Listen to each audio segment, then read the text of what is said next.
21-р өдөр Паванха гигийн бэлтгэл үйл ажиллагаанд ном номлох төдий зарлаглаа. Тэрээр Жалцав жамп гомбын зарлагаас анхлан сонсохгүй дор шүтснээр сэтгэлдээ үйлдэх гармуй. Ёсчлон сэтгэлдээ үйлдэсний үйлээр үнэн утгын орныг мэдэх бэлэг бэлгүн гарах болоо хэмээхийг татан зохиосон буйзаа. Мөн тэрээр урдын газрын хувааруудыг татсны дараа ялгуусны хүүгүүдний ерөнхий явдал дор суралцах ёсонд өглөг тэргүүтэн эхний 4 бэлэг пирамидыг дахин давтаж номлосон ажээ. Ялангуяа сүүлийн 2 бэлэг пирамид дор суралцах ёсон, самаадигийн мөн чанар болсон амарлингуй оршихын дор суралцах ёсон, бэлгүүний мөн чанар болсон үлэмж үзэхүйн дор суралцах ёсон. Самаадигийн мөн чанар болсон амарлингуй оршихуй дор суралцах ёсон. Амарлингуй оршихуйн чуулганыг шүтэх, амарлингуй оршихыг бодиттой бүтээх ёсон, түүнд шүтснээр сэтгэлийн 9 орныг бүтээх ёсон. Түүнийг 6 хүчээр бүтээх ёсон. Түүнд сэтгэлээр үйлдэх 4 ёсон, амарлингуй оршихуйн бодиттой төрхийн ёсон тайлбарлажээ. Тэгээд ч Паванха гигийн дунд төрлөختний үеэс самади хийгээд бэлгүүний суртгаалыг зарлаглаагүй агаад сүүлийн 2 бэлэг пирамидыг номлохын эрхэнд зохиосон болоо. Амарлингуй оршихын мөн чанар нь тэрсүүд л үгээ нийтлэг болоо. Тэрсүүдийн дүрстэй орны самади хийгээд дүрсгүй орны даяаны анхааран авлага нь хамгийн доод хэмжээний амарлингуй оршихуй болно. Гэвч бид бүхэн түүнийг магад гарахуугаар эзлүүлснээр нирван уг хийгээд аврал одуулахаар эзлүүлснээр номонд одуулах ёстой. Хэрвээ амарлингуй оршихгүй үгүй гэмийн судрын ёсоор хоосон чанарыг онох хийгээд тарнын ёсоор үүсгэлийн болон төгсгөлийн зэрэгт тэргүүтнийг дадуулсан ч их онолыг төрүүлэхгүй юм а. Судар тарныг самадигийн эрдэм юу айдлыг төрүүлэхийг хүсэхний ч амарлингуй оршихгүй үгүй ахуул болохгүй. Амарлингуй оршихуй нь усыг агуулгач сав лугаа адил болоо. Тиймээс анхлан түүнийг баттай бүтээх нь чухал юм. Тэгээд ч орчлонгийн үнсийг таслах хийгээд нирванасын хутгийг олох тухайд хоосон чанарыг оногч үлэмж үзэхийг төрүүлэх шаардлагатай. Харин түүнийг төрүүлэхийн тухайд баттай амарлингуй оршихыг олох хэрэгтэй юм а. Мөн ёсны утгыг тодорхой үзэмжийн тулд эхлээд оршихуйн хувийг баттай иргэшээх нь чухал юм а. Үлгэрлвээс харанхуйд ханан дээр зургийг үзэхийн тухайд тодорхой зул хийгээд салхи үгүй тогтун байх шаардлагатай юм. Хэрвээ амарлингуй оршихуйг бүтээвээс чөлөө учрлыг олох уяа бэрх хийгээд мөнх бусыг бясалгаснаар онолыг янар төрөхөд хялбар болоо. Мөрийн зулд шид бүтээлийг үүсгэхийн тулд түүнийг үүсгдэгч түүн лүгээ адилтгсан амарлингуй оршихын эрхийг шиваал хаабэр амарлингуй оршихуй хийгээд үлэмж үзэхүйгээр нисванасыг тийм дарж үлддэг хэмээн мэдснээр анхлан амарлингуй оршихуйг эрэлцэж үлдээрээ хэмээн зарлаглсан мэт. Анхлан амарлингуй оршихуйг бүтээх хэрэгтэй юм а. Тэгээд заавал бодийн сэтгэлийг үүсгэсний хойно үүнийг олох шаардлагагүй бөгөөд урьд хойно алинд нь ч бүтээж болно. Хэрв та бүхэн амарлингуй оршихуйг бүтээвээс 3 хүлэгний аливаа анхаарын авлагыг дадуулсан ч газрын ахиц их байх болмоо. Тиймээс та бүхэн эхлээд амарлингуй оршихын чуулганыг шүтэх хэрэгтэй. Хэрвээ тэр үгүй аваас бүтэхгүй болоо. Мөрийн зулаас амарлингуй оршихуйн гишүүн нь дориотох ахуул өдий төдий мянган жилийн туршид нүр их шамдлаар хичээсэн бясалгал үйлдсэн ч самадыг бүтээж чадахгүй болоо хэмээн зарлаглжээ. Амарлингуй оршихын чуулганыг шүтэхдээ цохилдсон оронд орших, хүсэл өчүүхэн байх, ханам мэдлэлтэй байх, ажил үйлдвэр, хуран үйлцээнийг огоот төвчих, санваар ариун байх, хүсэл тэргүүтэн асар атхыг огоот төвчих. Цохилдсон оронд орших. Судрын чимгээс оюун төгөлдрийн хаан бүтээх орн нь оолд сайн, орон сайн, газар сайн, нөхөр сайн, юг зүрийн амгалангийн эд хэрэгсэл сайн хэмээн зарлаглсан мэт байх хэрэгтэй. Хэрвээ номлууга цохилдуу амжиргааг олох үе хялбар бус байх бол түүний тулд хот суурин газар одох хэрэгтэй болно биз дээ. Тэгэд ч ном луга зохилдуу сайн олзыг олох шаардлагатай. Хэрвээ та бүхэн буруу амжиргаа хийгээд хилэнцгийн эдээг хүртэх аваас гим ихтэй хэмээн миний лам зарлилсан болоо. Тэм учраас сайн олз хэмээх нь их хилэнцлүгээ эс холилдох эдээ юм. Түүнийг хялбар олох хэрэгтэй. Сайн оронд орших нь лам дээдсийн амьдарч байсан ажилтнад ихтэй газар суухад явдал бүлгөө. Хэрвээ анхлан үлдээчингүүд тэр мэтийн газар орших аваас тэдэнд ажилтнад байх ажгүй. Хэрвээ та бүхэн тэр адилын газрыг олохгүйгээр ахуул тангараа алдсан болвол хуургын аймгийг хямруулж үлдсэн этгээдтэй хамт байж болохгүй. Басхүү араатан гөрөөс хулгайч, дээрэмчин, хэрцгий хүмүүн бусын орших газар сууж болохгүй. Тиймээс ажилтнаар төгөлдөр сайн газар орших хэрэгтэй. Хэрв тийм бус байх бол өөрөө айхгүй суусан ч хожим хорлогдох юм. Үүнтэй холбогдуулаад Повонхаг Эгэмбер нэгэн хуучин ламын тухай айлджээ. Хэрвээ бидний орших газарт хүмүүс бус байдаг бол тэднийг сөргөө хөөлгүүгээр зөөлөн аргаар тэдний үндсийг номогдох аргыг үлдвэс хэрэг ихтэй. Сайн газар орших нь халуун хүйтний өвчнийг үүсэхгүй бөгөөд ундны ус сайтай газар байх болно. Нөхөр нь ч үзэл хийгээд явдал руугаа зохилдуу нөхөр байх шаардлагатай юм. Тэгээд ч сүүдэр мэд хоёр нөхөр нь хамт нэгэн болох нь хэмээх зарлигласан ч зөвхөн хоёр нөхөртэй байх ч юм уу эсвэл ганцаар суух гэсэн утга бус юм аа. Энэ нь оюун луга зохилдуу хэмээх утгатай юм. Эхний үед анхлан үйлдээчингүүдийн хувьд гэвэл ганцаараа суух нь гим ихтэй. Тиймээс та бүхэн эхний хувьд 3-аас доошгүй нөхдөдтэй байх хэрэгтэй. Хэрвээ тэд чинь номын нөхдүүд бол түүнээс ч олон байвал бас сайн. Хэдийгээр нөхөр олонч бай, цөөнч бай, ямарч байсан үгэнд чинь орох нөхдүүдийг шүтэх ёстой. Нарийн цэнгийн дуртай сэрэмжгүй нөхрүүдийг шүтэж болохгүй. Самаадыг хатгахч өргөсөн дуу болоо хэмээн зарлигласан мэт. Өдрийн цагаар хүнтэй, шөнийн цагт нохоон хуцах дуу. Гол усны хоржигнох чимээ тэргүүтнээс алс газар орших ёстой юм аа. Миний ламын зарлигласан мэд бяцлаглын утгыг сонсож санснаар итрүүлгийг тасалсан гээд хөлийн тоогон жигдрүүлсэн нэгэн байх хэрэгтэй. Иймэрхүү хүн болбоос амгалангийн эд хэрэгсэл үгээ төгөлдөр нэгэн болоо. Басхуу та бүхэн эрх авшиг хөтөлбөр ном судар тэргүүтнийг жигдрүүлсэн байх шаардлагатай юм.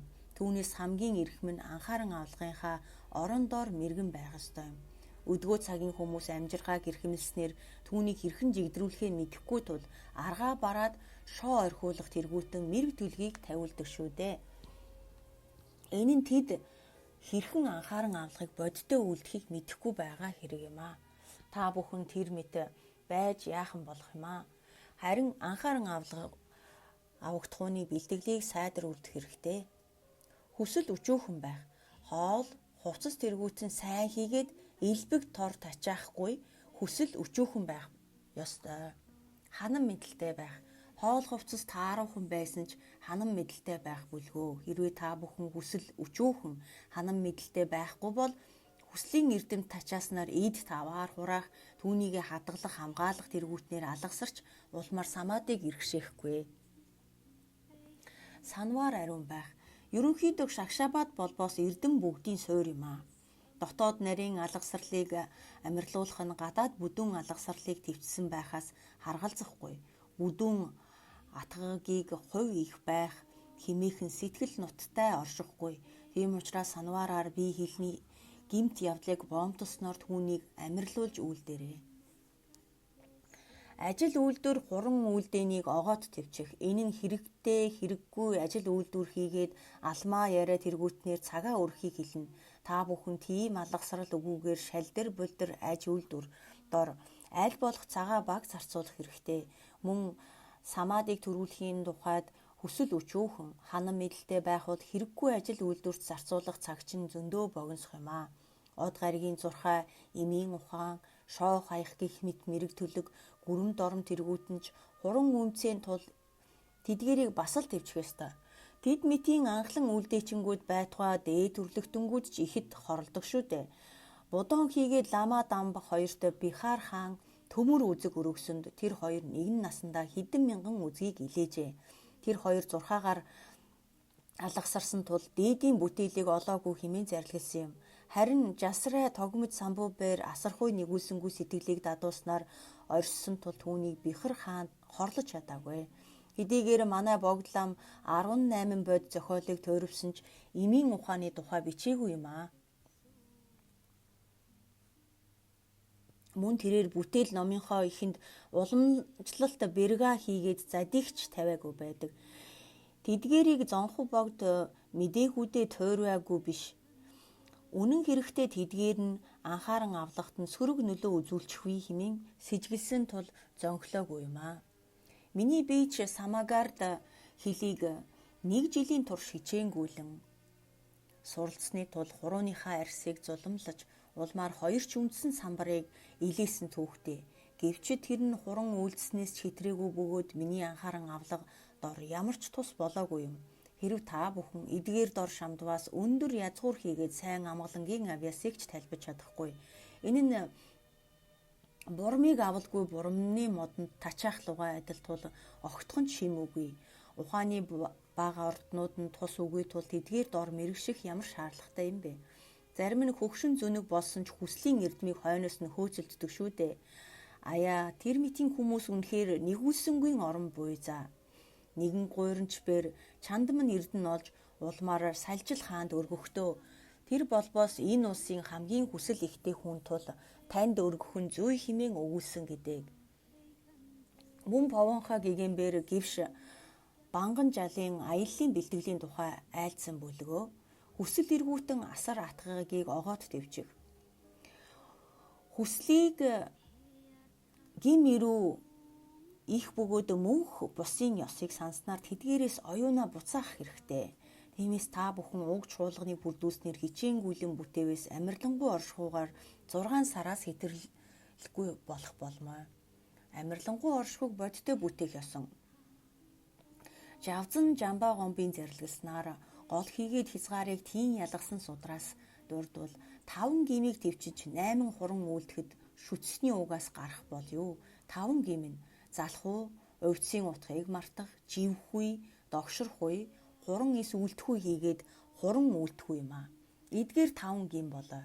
5 гимийг гмийн ерөндөг нь 8 хуран үлдэхүйн шүтэн барилдлага хэмээн зарлигласан юм. Самадыг бүтээх увдсууд нь майдрын гигийн худагт тогмод, ловон гамашилагийн жамчо, садэ, төв үзлийг бясалгахуун зэрэг тэргүүтэн их гол номлуудаас үлэмжийн ном үгүй юм аа гэж хэлжээ. Бид бүхэн энэ адилын увдсуудаар эрэлзснээр эдгээрийг дадуулах хэрэгтэй. Харин бид бүхэн тэр мэд үлдэнгүүгээр их гол номлол нугуудтай зохилдохгүй зарим ламын увдс нууц дэвтэр гар бичмэл жижиг тохимол дэргүүтнийг өндөрт үнэлдэг шүү дээ. Энэ олдохгүй газар ямарваа нэгэн зүйлийг эрэлзэх лүгэ адил юм аа. Харин богд ламын их бод мөрийн зэргийн амарлингуй оршихуйн бүлгийг судлах гэмээр бидэнд тэр мэтийн зүйл тохиолдохгүй. Тиймээс та бүхэн их гол номлол нугуудад шүтгэхгүй болоос зарим ламын увдс химээсэн дор сэтгэлээ багтаатгаж улмаар хүмүүний бүхэл насаа агууд өнгөрөөсөн ч нарийн живхүү дор бясалгалч хямрах болмоо.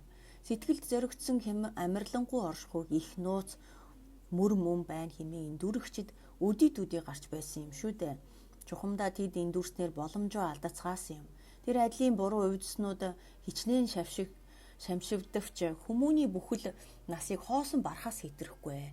Төвдийн өдий мэрэгд химээн алдарсан хүмүүс үзлийг бясалгах тэргүүтэн дор эндүрцгээжсэн түүх их бий. Тиймээс та бүхэн тус тусынхаа гол номлолыг наривчилсан судалбал тэдгээрийг тухайд мэдэх болно. Харин манай богдламын үзэл бясалгал явдал 3-ын аль нь ч энтхэгийн ох болсон бандида бүтээлчдийн зарлигт тулдаг хэмээн гэрчилж болмоо.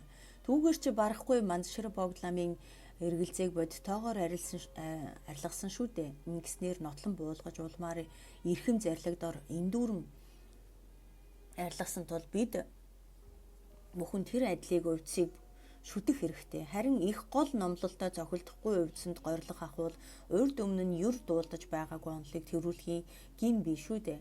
Энэ бас нууц тарины үүсгэлийн хийгээ төгсгөлийн зэрэгт хамааралтай юм а. Тэрч байтугай хамгийн доод самаадигч горилго гэмээн судар шаштраас угшилтай мөн 5 гимиг твцснээр 8 хуран үйлдэхийг шүтдэг энэхүү амарлингуй оршихыг бүтээх овцсонд дулдуудгаагаас өөр арга үгүй юм а. Залах уу. Үүнд дөрвөн ерөндөг бий. Самадигийн эрдмийг үүсгэх сүжиг, самадигийн эрдмийг чухалчлах дуршил, самадиг шамдах хичээнгүх, самадид шамдснаар үр болох машид судлахгүй. Бясалгалаас гарсан их амгалан буюу амгалангийн амсуурга юм а.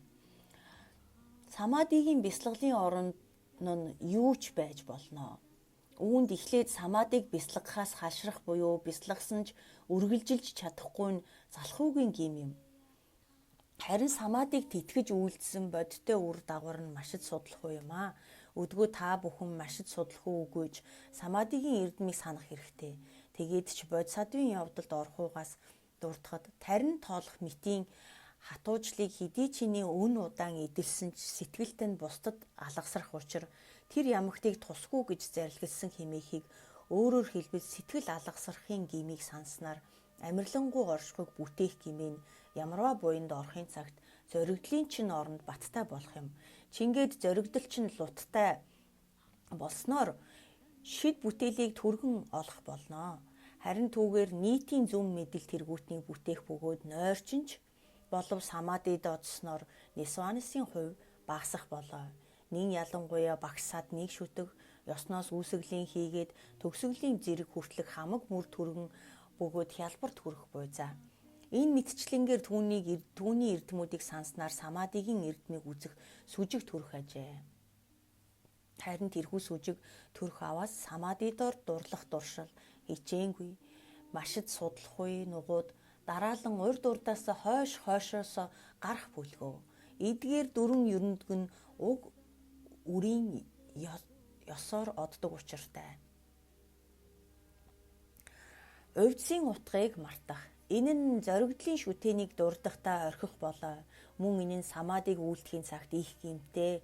Тэгээд ч төв үзлийг зүрхнээс сэтгэлийн зааныг буруу зүгт одохоос сэргийлж зоригдлын багнанд дурдлын баттай олсноор чанга хүлэх бөгөөд бэлгүүний гохоор иргэнд оруулан хүлэх сэтгэлийг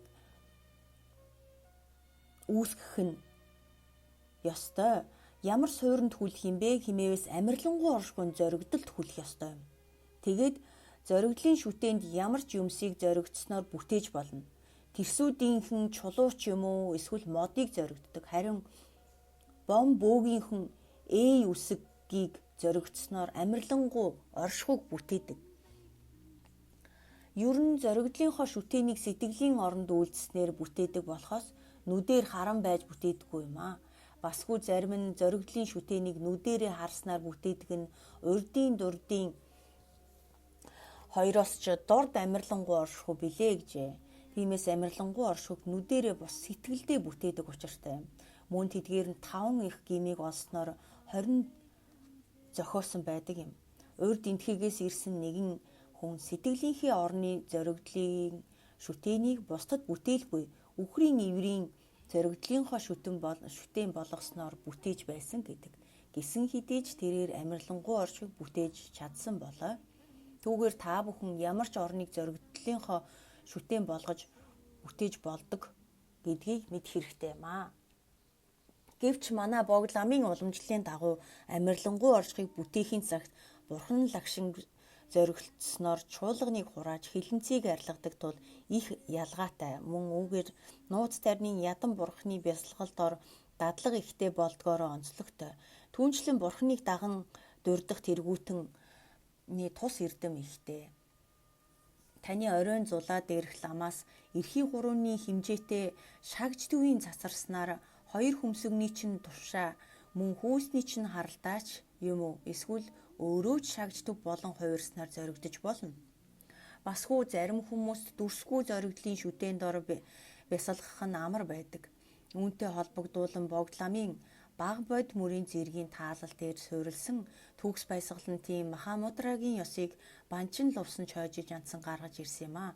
Энэхүү ёсонд зөвхөн сэтгэлээ зоригдсноор амарлингуй оршихуйг бүтээж болдог хэмээн зарлигласан бүлгөө. Энэ нь бусад тогтсон таалалд буй сэтгэлийн нэгуруудыг үздэг амарлингуй оршихуй лугаа адил юм а. Басгүй үүсгэлийн зэрэглүгээ хавсаргасан ядан бурхтын лагшин хийгээ төгсгөлийн зэрэглүгээ барилдуулж үсхийг зоригдсноор бүтээжч болно. Түүнчлэн амарлингуй оршихын зоригдлыг түгээмэл мэрэгэн явдал Нисонос арилгах гэх мэтээр бүтээх нь ч бий. Харин анхааран авлагдор та бүхэн өөртөө аль хэлбэрийг нь сонгосноор амарлингуй оршихыг бүтээх хүртлээр бясалгах хэрэгтэй. Анхааруулахад зоригдлоо сольж болохгүй шүү. Та бүхэн сударт зорилгосон 4 зоригдлыг дадуулж болох юм а. Мөн та сэтгэлээ нэгэн зүйл дагуулах ёстой. Тэгээд ч балдан баавбэр нэгэн зоригдол баттай ёсоор сэтгэлээ санахаа баттгаараа үндэстэй олон зоригдлыг агуулвал сэтгэл нисвансээр хямрах бол юу хэмээн зарлигласан мэт нэгэн зоригдол сэтгэлээ агуулаарай гэж захижээ. Хэрвээ та бүхэн зоригдлоо солих гэвээс амарлингуй оршихуйгаа бүтээж чадахгүй болно. Үлгэрлвээс хэрвээ та бүхэн хоёр модыг хооронд нь үрэх үед мод солих ахуул гал бадрахгүй лугаа адил буй за. Энэ ч учраас та бүхэн амарлингуй оршихуйгаас дадуулахдаа унтах, идэх, баах, шээх бусад үед хоёр модыг хооронд нь тасралтгүйгээр үрэх мэтээр 1 жил ч юм уу эсвэл 6 сарын туршид үүнийгээ бүтээх хүртлээр үйлдэх хэрэгтэй. Хэрвээ та нар түүнээс салхах өөр зүйл хийх, ганц 2 хоног альжаалаас сэргээх гих мэтээр гэмээч олохгүй юм а. Та бүхэн зоригдлынхөө шүтээн болсон ялгуусны зураг ч юм уу эсвэл шуумал лагшингийн дүр буудлыг сэтгэлдээ тогтоож улмаар түүнийгээ төсөөлж ургууснаар дадуулаарай. Түүнчлэн та бүхэн ламынхаа зарлигласан ямарваа нэгэн зоригдлын шүтээнийг байдлынхаа сэтгэлд ургууснаар дадуулж бас болно. Харин та тэр үед зоригдлынхоо бүдүүн ерөнхий дүр байдлыг хагасыг нь ч болон ургуулж чаддаг болвол зоригдлын шүтээний олж байгаа нь тэр шүү. Хэрвээ дурдлын орноо алдах гэмээн 2 дугаар гэм бол хувьцыг мартах гэмээн гармүй. Үүний ерөндөг нь 8 хуран үйлдэхүүгээс 5 дахь нь болсон дурдгуйя болоо. Энэ нь гартаа ирэх барьсан мэд хүчтэй дурдлан зоригдлын шүтээнийг үргэлжид барих лугай адил юм. Бодгал тус тусын дурдл нь батгүй гэдгээс шалтгаалж амарлингуй оршихуйг бүтээх дор бэрх болон хялбар болдог. Дурдлыгч бас авир мэдийн бүхий л хураангуйгаас дурдл гэж чухам юу юм бэ? Энэ нь ямарваа зүйлийг сэтгэлдээ мартахгүйгээр үйлдэх юм бэ хэмээн зарлигласан юм. Ер нь дурдалд 3 ялгаа бий. Эхнийх нь урд нь үдсэн ялгамжаатай орны зоригдлын шүтээний байдлыг сэтгэлдээ дадуулах буй за. Хоёрдугаарт баримтлалын ялгамжаатай зоригдлын шүтээний байдлыг марталгүй үргэлжид сэтгэлдээ ургуулах юм. Үлгэрлвээс та бүхэн үлсхийн цагт хоол ундыг хар аяндаа ив илхэн дурдах лугаа адил болоо. Эцсийнх нь үйлдсэн үлийн ялгамжаа бөгөөд зоригдлоосоо бусад зүйл сэтгэлээ цацруулахгүй байх юм аа. Хэрвээ дээрх 3 ялгааг бүрдүүлвээ сэтгэлдээ ялгасны лагшинг өмнөө тодорхой тайлбаж чадмуу. Тиймээс алгасралгүй баримтлалаа чанга баригдун мөн та бүхэн зөвхөн зоригдлоо ургуулж үлдэх хэрэгтэй юм аа. Живхүү хийгээ догшорхгүй. Та бүхэн зоригдлын шүтээнээ бодтой бясалгахын цагт хичнээн дурдлалаар эвцлүүлсэн ч 3 дугаар гэм болсон живхүү хийгээ тогшрохуу хоёрт автдаг.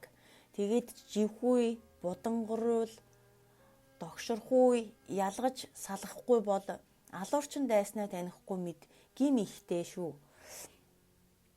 Таних хэрэгтэй.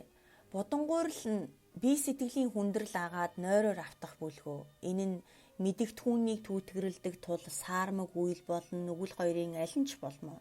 Гэвч энэ нь хэрхэвч буян болохгүй агаад живхүүийн уг болдог учиртай. Нарийн бүдүүн төрлийн 2 живхүү бий. Зоригдлын шүтээнээ дурдлаар эзлүүлснээр доктортой байсан ч тодорх хувь нь байхгүй бол бүдүүн живхүү.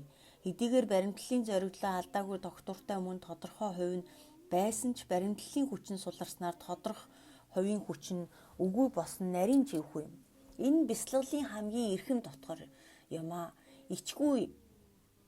Хүчгүй хэмээх нь оршихуй байхнаар сэтгэл сулрахыг хэлнэ.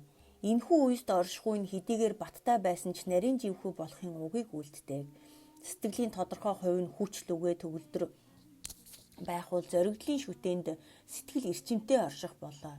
Оршихуй хийгээд тодорхой хувь нь хүчтэй сул байхыг үлгэрлээс гартаа эрх хийгээд тагш барихтаа чанга болон сул барих мэт ялгаатай байна. Мөн бид бүхэн ерөнхийдөө ламдаа үргэлжид сүжигтэй байдаг ч хүчтэй хүчгүй байдаг. Чингээд бид бүхэн үе багштаа хүчтэй хатуу сүжгийг төрүүлдэг, харин сүжгийн баримтлалыг үргэлжид одуулах нь эрчим юм аа. Энэ нь харилцан адилгүй хоёр ялгамжаа мөн. Бясалгалын туршлагаас гарсан ам суурга нь маш тодорхой болдог агаад үүнийг үгээр илэрхийлэхийн арга үгүй болдог. Тодорхой хувь хийгээд тунгалгын хувь нь оронд харгалзах бишээ. Энэ нь вишайт мэдрэхүйд тодорхой хувь хийгээд тунгалгын хувь байгаа үгүйгээс хамаарах юм. Харин тодорхой хувь гарахгүй байхын цагт түүтгэрээр бүрхэгдсэн л үгээ адил болмоо. Тиймээс нарийн живхүү хийгээд самади хоёрт оршихгүй болон тодорхой хувь байдаг тул тэр хоёрын ялгамжааг ялгах нь хэцүү. Хэдийгээр хамрын нүхээр хий гүйх нь зогссноор бүхэл өдрийн турш сэтгэл баттай байсан ч нарийн живхүүг хураахаас л хэтрэхгүй. Хуучны төвдийн зарим дээдсүүд түүнийг эндүрснээр их гүнзгий бясалгалд буй машид амархгүй байна хэмээн сайшаа магтаж байсан түүхтэй тэд бясалгалын ансыг мдээгүй юм аа. Хэрв та бүхэн нарийн живхүүдээр эндүрээд бясалгаваас үр дагаварт нь дүрсгүй дүрстэй Тэнгэрийн угийг ч ухаарахгүй. Мөн энэ наснадаа ч ихэд умартангүй байдалтай байх бөгөөд бэлгүүнийг тодорхойгүйээ өнгөрүүлдэг. Хэрвээ тийм байх бол түүнийг үйлдэснээс амьтныг бүтээх аргыг чухалчлах бясалгалыг үйлдсэн хамаагүй дээр юм аа. Тогширхуйг авир мэдийн суралцахын хураангуйгаас дуртахад тогширхуйн чухам юу юм бэ? Ямар гуа тэмдгийг даган орсон хүсэл тачаалын хувьд хамрах болоо.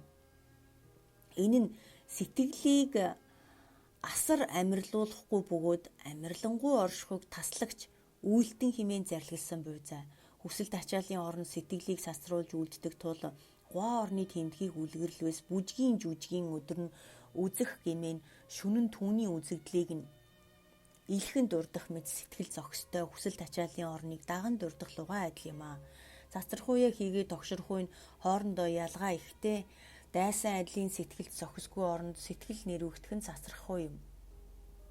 Амьрлангуй оршихын бясалгалын цагт өглөг шагшаа ба тэргүүтний буйны оронд цацрах нь цацрахгүй болохоос тогширхгүй биш юм шүү. Гисэн хідэж цацрахгүй хийгээ тогширхгүй нь амьрлангуй оршихуйг таслагч муу юм. Яагаад тогширхгүй самадыг таслагч хэмээсэн юм бэ гэвэл буйны зоригдлын орон хийгээд уурын оронд цацрахын хугацаанд богинох юм аа. Үргэлжид хүсэл тачаалын оронд цацрах нь ихсэх болвоос олон юм бодох юм уу? Эсвэл энэ нь хялбар төрдөг болно гэсэн үг бүлгөө. Үүнийг тогширхуй ямагт мөн гэж зарлигласан ажээ. Анхааруулхад амьрлангуй оршихыг бясалгаваас сэтгэлд зохисгүй оронд цацрах, мөн өглөг мөргөл тэргүүтнийг дурдах, айдлын буйнд цацарсан хэдий ч энэхүү үед сэтгэл оршихуйг таслах болмоо. Тиймээс та бүхэн тэдгээрийг хорих хэрэгтэй. Зоригдлын шүтээнийг сэтгэлийн орноос алдчих болмоо. Мөн бид бүхэн ламын лагшин бясалгаваас бясалгалын орноо алдах мэт зоригдлын шүтээний алдах нь бүдүүн тогширхгүй юм аа. Мөсний доогуур ус урсах мэт зоригдлын шүтээнийг сэтгэлдээ алдахгүй хэдий ч сэтгэлийн нэгэн өнцөгтөж атхаг доогуур гүүхийн ёсн сэтгэлийн орон зохистой байдал ургаснаар тогширх нь нарийн тогширхгүй аж. Тийм учраас эдгээр харшлах шалтгааныг таслах бодтой ерөндөг нь мэдэмсэр биш түүнийг үлгэрлээс дайсны цэргийг ажиглах харуул лугай адил болоо. Живхүй, тогширхуй гарсныг онохын тухайд 8 хуран үйлдэхүйн 6 дугаар болсон мэдэмсрийг шүтэх хэрэгтэй. Хэрв та бүхэн мэдэмсрийг цаг үргэлжиж шүтэх гэмээн бясалгалыг чинь тодтгох болно. Харин мэдэмсрийг огч өдөхгүй ахвал самади чинь их гинтэй босныг мэдэхгүй хоцрох юм шүү. Энэ нь хулгайч эд хөрөнгийг чинь аль хэдийн аваад одсон байх лугай адил буй за. Шарын шашны Махамутрагаас дурдахад бясалгалч нь зөв үргэлжилвээс мэдэмсрийг буцаагтун хэмээсэн байдаг. Мэдэмсрээр шалгаж байгаарай гэжээ. Үгүй юу живхүй догширхүй гарсан байна уу? Үгүй юу хэмээн харуул манаач мэд мэдэмсрийг шүтэх ёстой. Бодис одвийн явдалд орохугаас бие сэтгэлийн ахуй үесийг ахин дахин ажиглаж үлдэгч тэр ямагтыг товчлон хурааваас мэдэмсрээр сахихийн бэлэг чанар юм хэмээн зарлигласан мэд. Энэ нь аяг цайг гартаа барих үедээ чанга барих хийгээд хазгаа хилтгий барьсан байна уу? Үгүй юу гэдгийг нүдээр ажиглах мэд мэдэмсрээр живхүй, догширхүй гарсан эсхийг ажигласнаар зоригдлоо тэтгэх хэрэгтэй. Мэдэмсэр нь бэлгүүний хувьд хамаардаг юм а. Ерөндөгийг хуран үлдэхүйн гим. Живхүй догширхүй хоёрын аль нь ч гарсан ерөндөгийг хуран үлдэхгүй бол гим гарах болно. Харин тэр нь тусгай ерөндөхтэй юм. Харин живхүй догширхүй гарсныг мэдэмсрээр таних аваас тэдгээрийг зөнд нь орхилгүй. Гарсан даруйд нь нарийн бүдүүн живхүй догширхүй аль нь ч байсан тус тусынх нь ерөндөгийг шүтэх ёстой. 8 хуран үлдэхүйн 7 дугаарх хуран үлдэхүй бүлгөө. Үүний бодтой ерөндөг нь хуран үлдэхүйн сэтгэлээр шүтэх хэрэгтэй. Энэ харуул дайсныг үзхийн цагт түүнийг буцаах дор хичээх лүгэ адил юм а.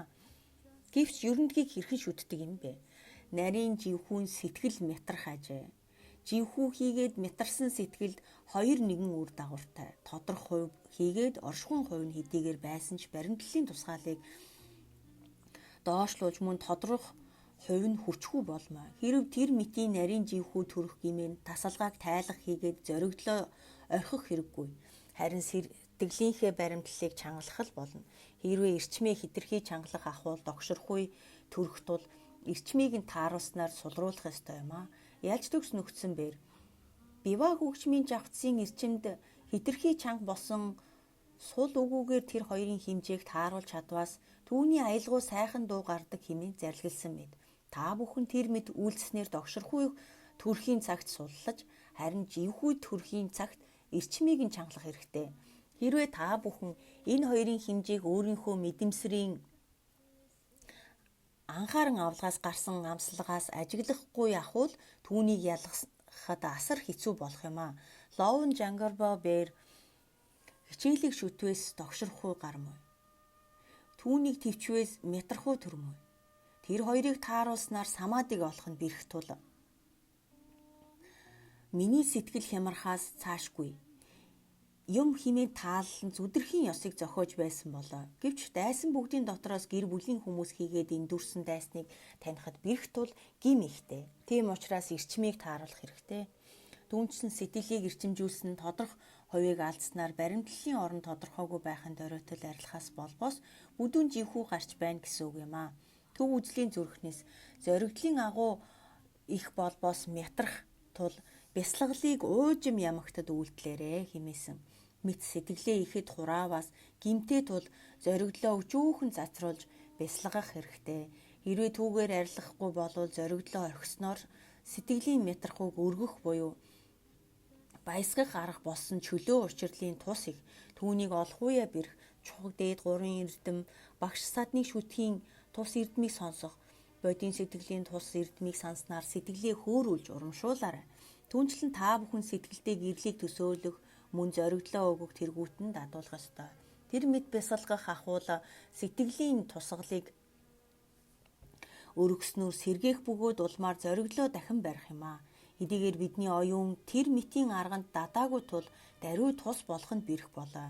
Гэвч тэр мэтийн арганд дадах нь чөлөө учирлын шүтээнийг олохуяа бэрхийн ёс тэргүүтнийг санснаар нүүрэндээ хүүтэн ус цацах мэт сэтгэлийг баясгах болно. Хэрв тэр ажлын аргаар арилахгүй аваас живхүүг хар хүчээр таслах аргын дагуу арилгаарай. Чингээд өөрийн сэтгэл тань цагаан өнгийн гэрлийн байдалтай зүрхэнд оршиж байгаагаар төсөөлөөрэй. Тэгээд та пад хэмээн өгүүлмэгц сэтгэл чинь оройн зулаагаар тань гарснаар огторгүйн төв хүртэл дээш одож улмаар огторгуу лугаа ялгалгүй холилдлоо хэмээн санаарай. Та бүхэн үүнийг аль чадхаараа олонтой бясалгах хэрэгтэй. Хэрвээ үүгээр ч арилахгүй болвоос тасалгаагаа орхих нь зүй. Живхүй төрхийн уг нь мунхаг, нойр, бадангуурл тэргүүт юм. Энэхүү түүнийг арилгахын тухайд сэрүүн газар суух, өндөр бөгөөд уужим газар алхах, чанагш янагш явах, нүрээ хүүтуусаар угаах зэрэг хэрэгтэй. Тэр мэт үйлдэснээр сэргээ чадваас урдын адил зоригдлоор бариарай. Нарийн тогширхуй зоригдлын шүтэнийг алдалгүйгээр сэтгэлээ алгасрах хэсгийг барин тунгаагаараа хэрвээ та тэр гарах аваас энэ нь сэтгэлийн эрчмийг хэтэрхий чангасныг юм а. Тиймээс та бүхэн сэтгэлийн баримтлалыг баг зэрэг сулруулах нь зүй. Өдгөөнч гисэн тус болохгүй алгасрал ахуйд бүдүүн тогширхуу гарч байгаа нь тэр. Мөн энэ сэтгэл ихэд баяснаар үүсдэг тул ихэд баясаж буй үлддэгтэн. Хэрвээ хэтэрхий их баясах гимэн сайзан хаан үргэлжид оршихуйн хутгийг олоогүй түүхлүүгээ адил болох тул гим ихтэй. Хэрвээ ийм адил тохиолдол үед тасалгаагаа битгий тайлаарай. Төв үзлийн зүрхнээс тогширхуйг мөнх бус тэргүүтэн сэтгэлдээ үйлснээр амьрлуулаарай хэмээсэн мэд үхэл мөнх бус оршлон хийгээд муу заяаны зовлон тэргүүтэн сэтгэлийг мягтруулах болон бодол хийгээд уйсал гансрал нугуудыг санах хэрэгтэй. Хэрвээ эдгээрч арилгаж хүчрэхгүй бол тогширхуйг хар хүчээр таслах аргыг эрэлзээрэй. Яагаад гэвэл таны атгагийг хувь ихснэр тул амьсгалаа авах, гаргах, зоригдох ёстой хэмээн номлож үлдсэн буй за. Чингээд амьсгалаа гаргахын цагт гаргаж байна хэмээн хийгээд амьсгалаа авахын цагт татаж байна хэмээгээрэй. Ингэснээр та бүхэн амьсгалаа авах гаргах үед сэтгэлээ тоолох ёстой. Эхний үед та бүхэн 3-4-өөс илүүг чадахгүйгээр алах гэмээн эхнээсээ тоолоорой. Энэ мэтчлэнгээр та бүхэн сэтгэлээ алгасруулалгүйгээр 21 хүртэл тоолж чаддаг болох ахуул хамгийн ихний сэтгэл оршихуйг бүтсний хэмжээ юм а. Урьд эрвийн дөвчин пунцог жамцын нэгэн хамаатан дэсрэж санжаа жамцын шадар туслах нь байж л дээ. Тэрээр дэсрэж санжаа жамцын хамт ихэд эмгэнэлтэй хувь зохиолыг туулж байсан тул пунцог жамцын таал нь бясалгалдаа бүр мөсөн оршиж чадхаа болсон гэдэг. Чингисэнд тэрээр амьсгалаа тоолон байж бясалгалдаа буцаж орсон байдаг шүү. Тэр мэд үлдэхнээч тогширхуйг таслаж чадахгүй юм бол түр нэгэн тасалгаагаа тайлаарай. Чингээд эхлээд хүчтэй хатуу шийдвэрлснээр богинохон тасалгаанд дадуулхан дээр хэрв та бүхэн тасалгаагаа уртсагвал дараа нь самадигийн олбогоо харахын цагт залхах бөгөөд бүр бөөлцчин цутгамаар болно шүү. Та бүхэн бясалгах дур хүсэлтэй байх үедээ залгамжааг нь таслах хэрэгтэй хэмээн зарлигласан мэд.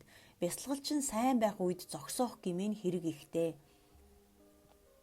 Үлгэрлвээс хоёр хүн хоорондын харилцаагаа сайн байх үед салах аваас хожим уулзахын цагт нэг нэгнийгээ хараад баясах лугай адил болоо. Зоригдол чинь тодорхой байж тухайн үед залгамжааг нь таслаарай. Басгүй зоригдолт нь тодорхой бус байсан ч залгамжааг нь таслах нь зүй хэмээн зарлигласан буй за. Хэрвээ та бүхэн одоо үргэлжлүүлэн бясалгах аваас болохоор байна шүү дээ хэмээх бодолд хүрэхийн цагт бясалгалын хугацааг уртасгаж бясалгаж болно. Чингвэл дараа нь бясалгах дур хүсэлтэй байх болмоо. Энэ мэтчлэнгээр үйлдэх аваас бясалгалын үр дүн сайн байх болно. Хэрвээ зоригдол чинь тодорхой бус байх агаад хичнээн оролцсонч түүнийг арилгаж чадахгүй байгаа үед хүчээр шахаж үйлдэх юм бол альжаахаас хэтрэхгүй юм аа. Хожим зоригдол чинь улам тодорхохгүй болно шүү. Урьд дөвчиг лувсан намжил бээр Гадамбын зарилгын төвөрийг зарилгалахдаа өдгөө цөөн цагт өөрийн үндсийг номогдохоос өрөөлийн үндсийг номогдох цаг бус хэмээн хэсгийг унших гэмээн уйлж хайснаар үргэлжлүүлэн хайрлаж чадахгүй болсон юм аа. Чингээд тэрээр дараагийн 2 өдөрт дахин тэр 2 хэсгийг уншихын үед бас л уйран хайснаар номоо хайрлаж чадахгүйд хүрч байсан гэдэг түүхтэй. Өдгөө бид бүхэн өөрсдийнхөө оршихуйн хувийг аль болох уртасгахыг горилж байгаа ч тэр мэд зоригдлоо удаан барьж чадахгүй шүү дээ. Тийм учраас өдөрт 18 богино тасалгаанд бясалгах хэрэгтэй.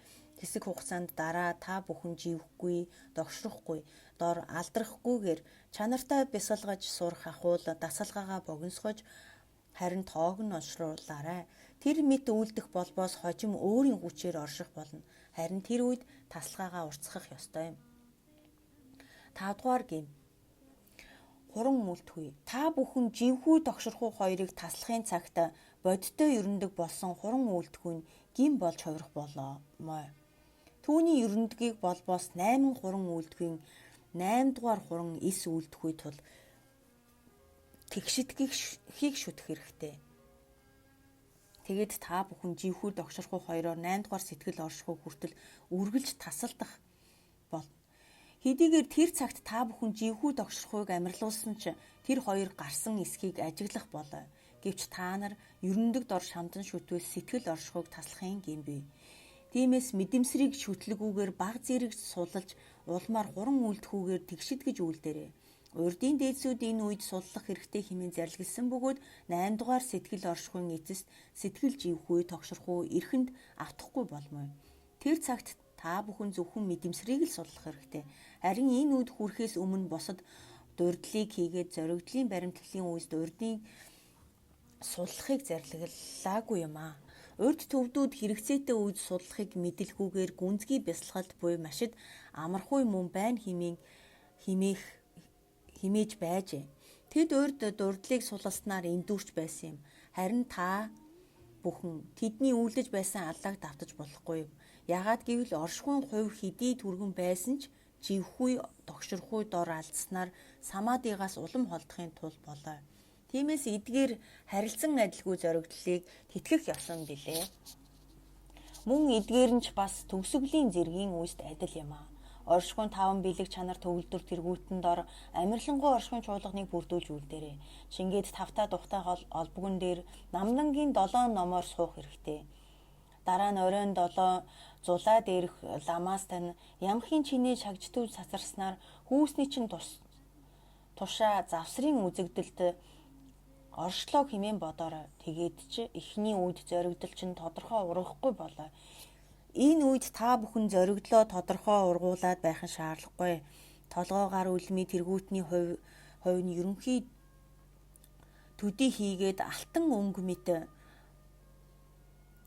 ургах гэмээн түүний дурдлыг мартаж болохгүй. Ингээд та бүхэн сэтгэлдээ алгасруулалгүйгээр баримтлалыг чангадах ёстой. Энэ адлыг гагцхүү дурдлыг тэтгэх ёсон живхүү тогшорхуйг таслахын ёсыг бүрдүүлсэний тулд болоо. Мөн энэхүү бясалгалчдын ханцшгүй увдсыг зүрхэндээ хадгалууштай юм аа. Тэгээд живхүү баримтлахаа чангалснаар тасалдаг. Харин тогшорхуйг эс алгасарснаар тасалдаг учиртай. Тэр мэт бясалгалаас оршихуйн хувь гарсан ч живхүү лүгээ ихэд ойртох болно. Тиймээс тодорхой хувь хийгээд баримтлалыг чангалах нь зөв юм аа. Нэгэнтэл тодорхой хувь нь гарах гэмээн тогшорхуй лугаа ойртох болоо. Харин тэр үед тогшорхуйгаас сэрэмжлэхийн тулд тодорхой хувийг улам эрэлцээрэй. Хэдийгээр та бүхэн бүтээлийг үйлдэж байгаа мэт адивчиг бүтээлийн уг болсон самаадыг олохын тухайд чухам юу хэрэгтэй юм бэ гэдгийг мэдэхгүй болохгүй. Ерөнхий оршихуйн хувь эрхэм тодрох хувь хийгээд мөн чангалсан баримтлалаар ялгамжаатай 2 ном лугаа төгөлдөр самаадыг магттай бүтээх хэрэгтэй юм аа. Тэгээд дээрх нягт дэлгэрэнгүй номлол лугаа адилаар зоригдлын шүтээнийг дурдлаар алдалгүй бариарай.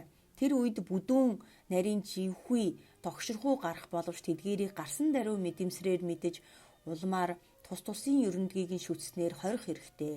Харин живхүү тогшорхуу хоёрыг тусалсан дараа ерөндөгийг үйлдэлгүйгээр нэгэн үзүүртэй зоригдолд оршиж улмаар тодорхой хувь нь маш тодорхой болтол нь тэтгэх ёстой юм аа. Махамутрын ёсоор зоригдол хийгээд зоригдлыг барих сэтгэл хоёрыг нэг болгодог юм.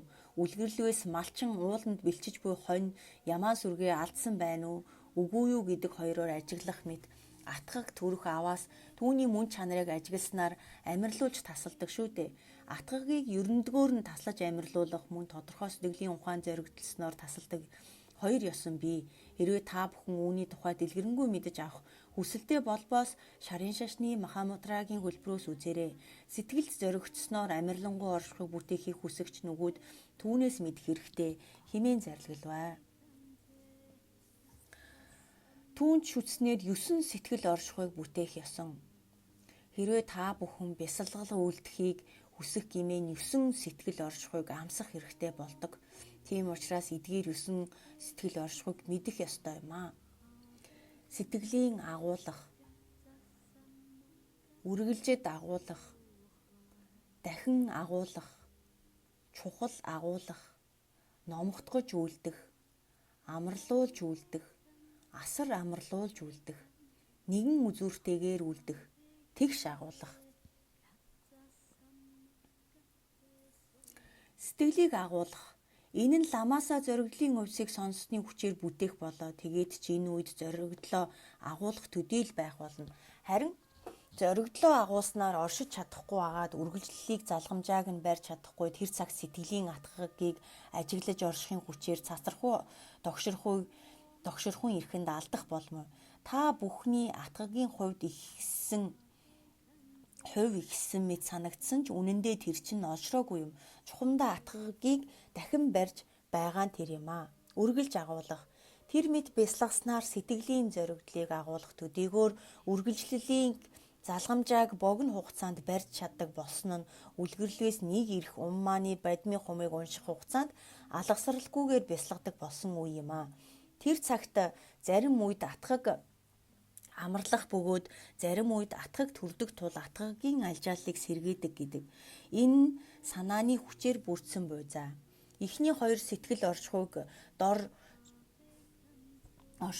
живхүү тогширхуу элбэг агаад сэтгэл удаан оршихгүй юм. Харин энэ үед сэтгэлээр үйлдэх дөрвийн эхний болох хүчээр орхуйг үйлддэг бөгөөд оршихуугаа алгасрах нь удаан хэмээн зарлигласан мөлгөө дахин агуулах. Энэ нь хувцсанд нөхөөслөгөө адил болоо. Хэдийгээр үргэлжлэлийн залгамжааг барьдаг болж байгаа ч сэтгэлийн зоригдлоосоо алгасрах болмоо. Түүнийг даруй мэдснээр дахин зоригдлынхоо шүтээнийг нөхөөс тавих мэтээр сэлбэх хэрэгтэй гэсэн үг. Энэ үед алгасралын хугацаа нь урдах хоёроос харьцангуй богино байдаг. Мөн дурдлын хүч нь төгөлдөржиж эхлэх үе мөн хэмээн зарлигласан гэдэг чухал агуулга. Та бүхэн хүчтэй дурдлыг үүсгэснээр зоригдлын шүтээнд ор агуулах болно. Үүнээс зоригдлын шүтээнийг алдахгүй барьж чаддаг болсон тул урдын гурваасаа ялгамжаатай юм. Хэдийгээр зоригдлын шүтээ нь алдахгүй ч живхгүй тогшрохгүй хүчтэй гарах тул тэр хоёрын ерөнхийг шүтэх хэрэгтэй.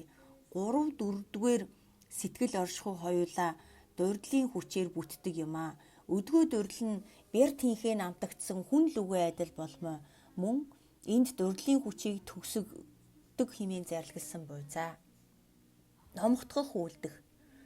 4-р үйлс сэтгэлээ дотроо хүчтэй хураасан байдаг бол энд нарийн живхүү гарахын гэмтээ тул хүч төгөлдөр мэдэмсрийг үүсгэх болно. Чингээд мэдэмсрээр харуулдах бөгөөд самадигийн эрдмийг санснаар сэтгэлийг өргөх болмоо. Хэрвээ 4-хийгээ 5-дахь сэтгэл оршихуйн ялгамжаанд бүдүүн живхүү тогшрохуу гарахгүйгээр ялгармуй. Амарлуулж үлдэх. 5-дахь үйлс сэтгэл ихэд хөөрсний шалтгаанаар нарийн тогшрохуу гарахын гэмтээ. Нарийн тогшрохуй төрөх үед түүнийг танин баригч хүчлүгээ төгөлдөр мэдэмсрийг үүсгэх ёстой. Чингээд нарийн тогшрохуйг гин дор үзснээр түүнийг хорих үүрэгтэй. Энэ үе хийгээ 5-дахь үйлст нарийн живхүү гин болдгүйгээр ялгамжаатай. Мөн 5 хийгээ 6/2-ыг мэдэмсрийн хүчээр бүтээх болмоо. Энд мэдэмсрийн хүчийг төгсгдөг бүлгөө. Асар амарлуулж үлдэх. 7-дугаар үйлсэд санамсар мэдэмсрийн хүч нь төгссөн тул дахин живхүү тогшрохуй хоёр төрөхөд бэрх болоо. Гисэн хэдий ч хичээлийн хүчийг үүсгэснээр нарийн живхүү тогшрохуй хоёрыг гимтэй хэмээн үзэж улмаар тэдгээрийг аль шатхаараа төвчих хэрэгтэй. 6-дугаар үйлст нарийн живхүү тогшрохуй дор алдахын гимийг сэжигдэх харин 7-дугаар үед тэдгээрийг сэжигдэхүүн ялгамжаатай байдаг. Мөн энэ үед нарийн живхүү тогшрохуй гим үгүй өдгөө хоёр талыг төвчих арга хичээнгүй юм. 5 хийгээ 6-дугаар үйлст живхүү тогшрохуй хоёроор хорлогдчихгүй хэмээн сэжигдэж байсан шүү дээ. Тэгвэл 7-дугаар үйлсэд живхүү тогшрохуй гарсан ч тэр хоёрыг хичээнгүйгээр хорж чаддаг болдог. Тиймээс живхүү тогшрохуй хоёр таны бясалгахыг дахин таслаж чадахгүй болмоо. 3-дугаар сэтгэл оршихугаас 7 хүртэл эдгээр 5 үйлс самадигийн хувьд их боловч живхүү тогшрохуй тэргүүтнээр таслагдах ажээ. Тиймээс энэ нь таслагдах агаад орхуг сэтгэлдээ үйлдэх үеэс нэгэн үзүүртэйгээр үлдэг. Анхлан дурлалын ерөнтгийг баригтун Эдийгээр хичээнгүйг бага зэрэг шүтсэн тасалгааны туршид нарийн живхүү тогшрохоо гарахгүй болно. Эдгээр үсийг дараалан үлгэрлээс эхлээд дайсан чинь хүчтэй байсан, дараа нь түүний зарим хүчинд оройтч эцэстээ түүний хүчинд бүрэн доройтсон лугаа адил юм аа. Түүнчлэн живхүү тогшрохоо хүчин дараалан доройтсон бол 8 дугаар үеэс эхлэн мэдэмсрийг шүтэх хэрэггүй болж байдаг. Үүнийг 8 дугаар сэтгэл оршихуун үед хичээнгүй шүтсэн нь удаан тасалгааны туршид живхгүй тогшрохгүй тэргүүтнээр таслагдахгүй болмоо. Тиймээс тасралтгүй орхун сэтгэлийг үлдэж энэ үеэс 7 хийгээд 8 дугаар сэтгэл оршихуйн хичээлийн хүчээр бүтдэг учиртай. Тэгш агуулах. Энэ үед шамдал луга хагдсан болоо. Тэгээд ч та бүхэн 8 дугаар үеийг дахин дадуулан шүтснээр энд шамдалгүй аяндаа бүтэх учиртай. Мөн энэ үед та бүхэн өчүүхэнд шамдлыг хүргэх хэрэггүй бөгөөд цээжтэй номоо унших мэт самаадад бүхэлд нь орох болмоо. Тэгш агуулах нь хүсэлт ертөнцийг нэгэн үзүүртэй амьрлангуй оршихуйлууга дахин дагалдан зохилдох юм аа. 9-р оршихуун огоот дадлын хүчээр бүтдэг учиртай. Эхний сэтгэл оршихуун үе атгагийг танин барьдаг ажээ. 2 дугаар үе атгагийн альжаалыг сэргээх үе юм. Харин 3 дугаар үед атгаг өөрөө тасрах болно. Товчлоос 1 хийгээд 2 дугаар сэтгэл оршихуй 2-т оршихуйн үргэлжлэл богино байх болно. 2 болон 3 дугаарт алгасралын үргэлжлэл богинохон байх болмоо. 3-т зориглын шүтээнийг алдах, харин 4-т алдахгүй гэдгээрээ ялгармуй. 4-р сэтгэл оршихуйд бүдүүн живхүй төрөх. 5 дугаарт төрөхгүй ялгамжаатай.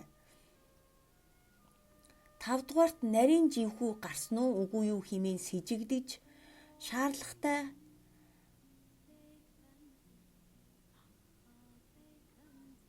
хэмжээнд мэдэмсрээр, харин 6 дугаарт шаардлагагүй болоо. Түүгээрч барахгүй 6 дугаар сэтгэл оршихуйд нарийн тогшрохуй төрсөн ч урдынхаасаа цөөн юм. 6 дугаар сэтгэл оршихуйд нарийн живхүй тогшрохуй дор алдахын гэмийг сэжигдэх хэрэгтэй. Тэгвэл 7 дугаар үед сэжигдэх шаардлагагүй.